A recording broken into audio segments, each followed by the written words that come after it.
وسيقبل رأسها. طبعا هكذا يفعل الأبناء المخلص. الله الله الله الله على هذه اللقطة، يا له من وفاء كبير من الكبير فهد الهريفي للوالدة التي كانت سببا بعد الله سبحانه وتعالى في ما وصل إليه من شعبية ومن نجومية ومن هذه الشعبية الكبيرة في كرة القدم السعودية. فهد الهريفي طبعا الأرقام تقول أنه من خيرة من لعب في تاريخ كرة القدم السعودية. وفالنسيا الفريق الضيف القادم من الليغا الإسبانية، طبعا رابع الليغا، سيشارك في الموسم القادم في دوري أبطال أوروبا. وهنا الفريق النصراوي المطاعم بالساحر رونالدينيو، بالساحر إليكس ديل بيرو، بالمهاجم الأرجنتيني الفذ والكبير، والحديث هنا عن كريسبو، وبلاعب ايضا من لاعبي العالم المميزين احمد حسن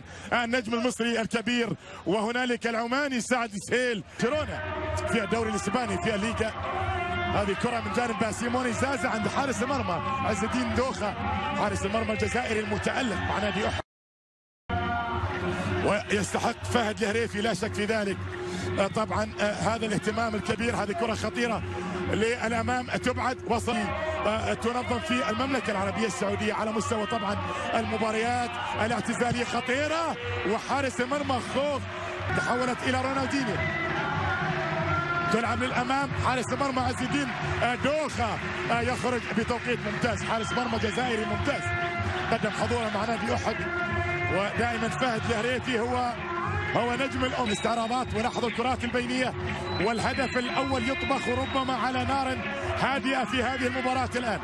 هذا أحمد حسن، هذا عميد لاعبي العالم بالمناسبة، 184 مباراة دولية، يا إلهي 184 مباراة دولية لأحمد حسن عميد لاعبي العالم، يتواجد أيضا في الرياض. عند الكرة الآن يأتي بكرة بعد ذلك للأمام في مرمى كاسياس من ضرب الجزاء في ريو دي جانيرو، في أول مشاركة لفريق عربي. خطيرة جميلة حلوة الكرة الماضية، أعتقد من زازا، لا والله ما كانت من زازا، ما كانت من زازا، ولكنها جميلة جميلة عن طريق هذا اللاعب رودريغو. هذا أغلى لاعب في تاريخ نادي فالنسيا عبر كل التاريخ عندما اشتراه طبعا فريق فالنسيا ب30 مليون يورو بالمناسبة من نادي بنفيكا. جميلة في الجهة الأخرى، محاولة مستمرة، هذا الساحر، هذا رونالدينيو يتقدم، الله على تمريرة جميلة كانت الكرة الماضية لكن تبعد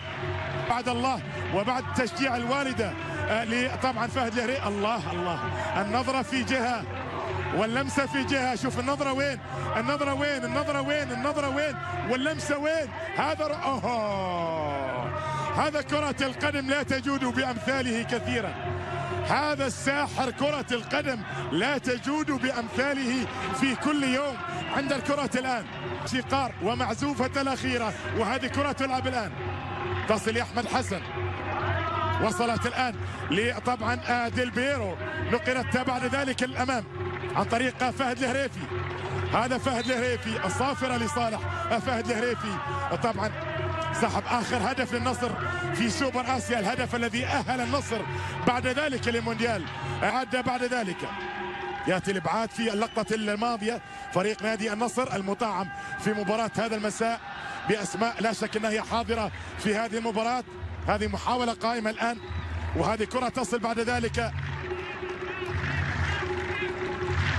عن طريق المدريد. ثالثا يأتي هذا الفريق اللي عنده تاريخ كبير وتاريخ حافل، ديل بيرو، رونالدينيو، وصلت للساحر، والساحر يأتي بتمريرة للأمام، ولكن كريسبو كان متأخر بعض الشيء.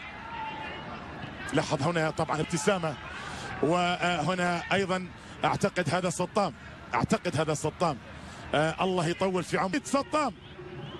طبعا قال لي فهد الهريفي نتزوج متأخرا، لكن هذه كرة في المكان السليم، تأتي وتلعب. تزوج متأخر لأن عنده عائلة جته، أن الله سبحانه وتعالى يعني يرزقهم بطفل راح يسمونه تركي، راح يسمونه تركي طبعا تقديرا لتركي آل الشيخ. هذه انطلاقة للأمام، النجم الذي بعد سنوات طويلة لا تغيب عنها الشمس.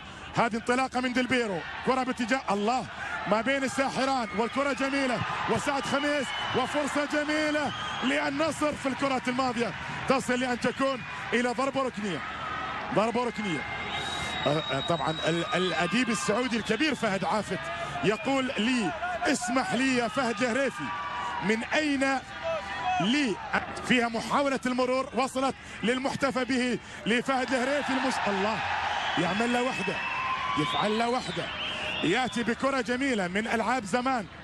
وكيف جاء فهد الهريفي بهذا الكعب وجعل هذه كرة جميلة للأمام وجعل محيص الجمعان في مواجهة المرمى وسجل هدفا جميلا في مناسبة جميلة من مناسبات فريق نادي النصر عندما كان النصر بالفعل يصول. لكن يا له من ساحر، يا له من ساحر، يا له من ساحر.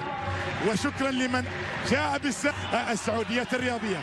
هذا رونالدينيو، كرة جميلة في المكان السليم، المحاولة الآن ولكنها خروج فهد الهريفي، خروج فهد الهريفي. كل من في الملعب في هذه اللحظات يشكر فهد بما في ذلك الساحر رونالدينيو. نعم الموسيقار يترجل احمد الفريدي. وبعد ذلك شاهدنا التبديل الثاني في المباراة، خروج ديكو وعبد العزيز الجبرين هو البديل رقم 10. وهذا قميص التاريخ على طريقة فهد الهريفي. جميلة جميلة جميلة كانت من إليكس ديلبيرو. إليكس ديلبيرو أفضل هداف في تاريخ اليوفنتوس. طبعا فريق اليوم يلعب المباراة النهائية لكأس إيطاليا أمام ميلان. ممكن بعد المباراة يقول لهم أقرب مكان فيس المهم طبعا الفوز، ولكن المهم بأن فهد الهريفي احتفى به الجميع في الرياض في هذه الأمسية، أمسية الموسيقار. هذا لاعب فريق نادي النصر أيضا الحاضر في المباراة الآن. أنا أذان صلاة العشاء هنا في الرياض. تعود المباراة الآن ولا زالت الأمور عند التعادل السلبي بدون أهداف، وكرة تلعب للأمام. البحث عن الهدف الأول في المباراة مستمر وقائم، والكرة تلعب وفرصة لهدف أول، ولكن الكرة بتضيع، الكرة بتضيع. لكن الشكر وليد ارسال المواهب السعوديه لاكبر الانديه الاوروبيه والعالميه، احتراف اللاعب السعودي. هذه كره تلعب الان عرضيه، مهرجانات اعتزال اللاعبين السعوديين، واشاره طبعا الى المكانه الكبيره التي تنتظر او هي موجوده عند عشاق فريق نادي النصر لابن من ابناء النصر البارين. الحديث هنا عن الموسيقار فهد الهريفي. شوط ثاني المباراه الان، طبعا الدقائق 8. القائد السعودي يملك كرة الآن، والمحاولة من جانب الفنان السعودي أحمد الفريدي. لفريدي يا سلام، نقل الكرة بصورة جميلة، يأتي الإبعاد في الكرة الماضية. في رهان ما بينه وبين معالي تركي آل الشيخ في موضوع طبعا الوزن، لكن لا شك الكل يجمع بأن الموهوب الفريدي الذي بدأ هلاليا وبعد ذلك كان اتحاديا والآن يلعب في صفوف فريق نادي النصر. هذا لاعب عندما يكون في أفضل حالاته البدنية فإن مهاراته لا شك تضع كواحد من خيرة اللاعبين في كرة القدم السعودية. انطلاقة من جانب بانجورا، يأتي بمحاولة، المحاولة لا زالت مستمرة. عبد الرحمن العبود هذا المهاري لاعب الاتفاق، يأتي بكرة جميلة مستمرة. خروج اللاعب العماني في هذه اللحظات. نعم خروج لاعب المنتخب العماني سعد السهيل، ولدينا ايضا بديل نصراوي الان، وبالتالي هي فرصة لا شك في ذلك حتى بعض الوجوه النصراوية الجديدة للأمام بعد ذلك تبعد. طبعا في هذا الملعب ربما يتذكر عشاق النصر مباراة تاريخية للموسيقار فهد الهريفي امام شقيق ان تسجل، فقد اهداك تمريرة هدف، وبالتالي هذه شهادة كبيرة جدا لطبعا الموسيقار فهد الهريفي.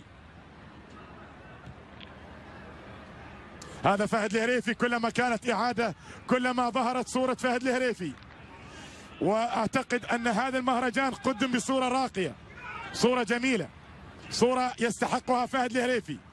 وكرة تلعب للأمام في المكان السليم، هذه محاولة قائمة، لأن تأتي المحاولة وتبعد بعد ذلك وتصل عند خارج أرضية الملعب.